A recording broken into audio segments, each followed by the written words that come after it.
Snowstorm dito sa amin guys, grabe. As in lahat na ng mga sasakyan alubog na. This is all overnight. So ayan, nakikita nyo naman. Hindi na talaga tumitigil. So ito ang first snowstorm dito ngayon sa amin. Starting nitong itong February. So I know it's not easy but we have to deal with the situation talaga.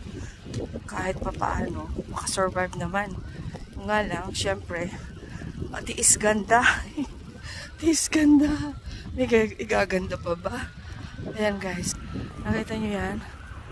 Oh, mga dating na dyan ng mga sasakyan. Mataas na yung yung snow sa mga puno. Kaya, ayan. It's not easy, but then, like I said, we have to deal with the situation na ganito talaga ang life dito sa Canada. Going to work ako guys right now. Kaya ayan, hindi ako nagdala ng sasakyan kasi hirap mag-drive, lalo't yung daanan ko ay paakyat pababa. So walking is the key.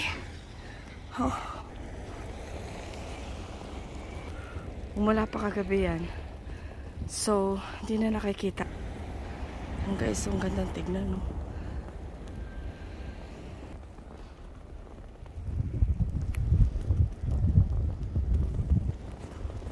Maganda maglakad kung nalinisan yung sidewalk. Pero hindi gaano kaya ganyan. Kita mo, salubong pa naman yung snow sa mukha. Hindi madali maglakad. Nakita nyo naman. Tsaka wala akong stabilizer. Hindi ko planong ngayon kasi alam nyo na hirap maglakad. So, ayan. Nakita nyo yung situation dito.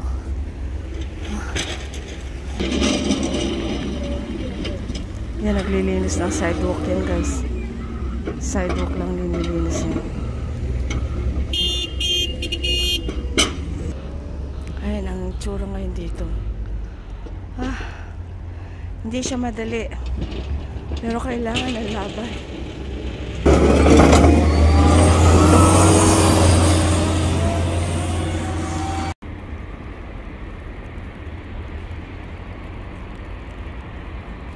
Kalalabas ko lang ng metro guys. So, ito ngayon ang kasi maglalakad lang ako papunta sa work. Ayan. Makapal pa rin ang ang snow. So, walking. Namamalat pa ako kasi gawa nga ng galing kami ng snow tabbing nung weekend. So, ayan. Nakita nyo naman.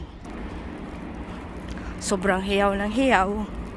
Kahihiyaw dahil sa sobrang intense yung pagbagsak ng tab sa sa baba. Kaya, ayan. Grabe. So, may mga places na medyo nababawasan ng snow. Katulad nito dito. Pero, hindi lahat. So, kailangan talaga ng strong na tuhod tsaka binti para lang makalakad ng maayos. Ay, laban lang. Kaya itong buhay sa Canada, sabi nga take it or leave it. So eto, mag-cross ako sa street kahit na red pa kasi malamig. Ayan. Lamig. So, maraming salamat guys. Ayun lang, kapal-kapal na ng snow. Kita nyo yan. Hanggang bukas pa raw to guys Kaya, pasakit talaga to sa lahat ng residente. Pagka ganito na ganito na snow. Oof. Taas na yan. Oh. Mahirap din guys. Malungkot pagka ganito na nag-snow. Kasi mga tao lahat, bibihira makikita mo sa loob. Ay, sa labas. Dito, ayan, kailangan maglakad. So, nakikita nyo naman guys kung gaano kaano.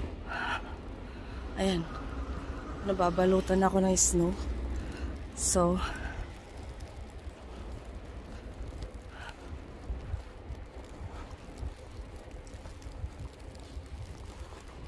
may dala akong tubig at saka juice. Kasi, pag ganito guys na winter, kailangan ng Ito ako guys after 24 hours. Ayan ngayon ang aming ang sitwasyon namin dito. Maliwanag, may araw, at saka ayan. Tingnan nyo naman, naipon. Tapos ngayon guys, ang kapal ng hangin. As in, ang hangin ay hindi ko malaman kung saan ang direction ng hangin.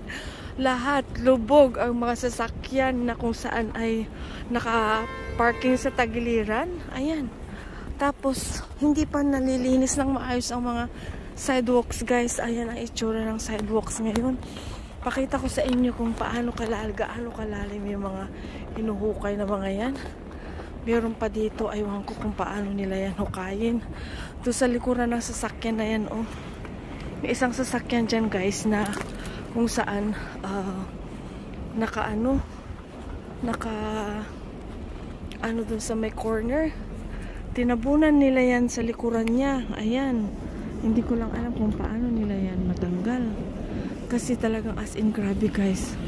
Tapos ngayon, after ng snowstorm, ito naman wind. Ang lakas na naririnig nyo ba? Ang lakas ng hangin. As in talagang hangin talaga to the max. Ayan o, talagang grabe. Nakakatakot. Pero you know guys, we are grateful kasi in spite of the nature causes us here, okay lang kasi healthy kami, safe, kahit pa paano. Thank you Lord. Tingnan nyo naman tong daanan namin papunta sa sa aming apartment. Yan na lang ang space. At saka puro na lahat dyan so snow. Ayan, makikita nyo ngayon. Oh, hindi maganda guys. Ayan. So kahit mag-aabang kami ngayon kung kailan sila maglilinis kasi this cost us a lot of money na kung saan imagine yan na tatanggalin nila tapos dadalhin nila sa country. It's not easy, but then they have to do that kasi ang mga residente nagbabayad ng maayos ng tax, so they have to comply. So ayan guys, thank you so much for watching. Update ko lang to sa nangyari na storm after na 24 hours. Thank you. God bless us all. Bye.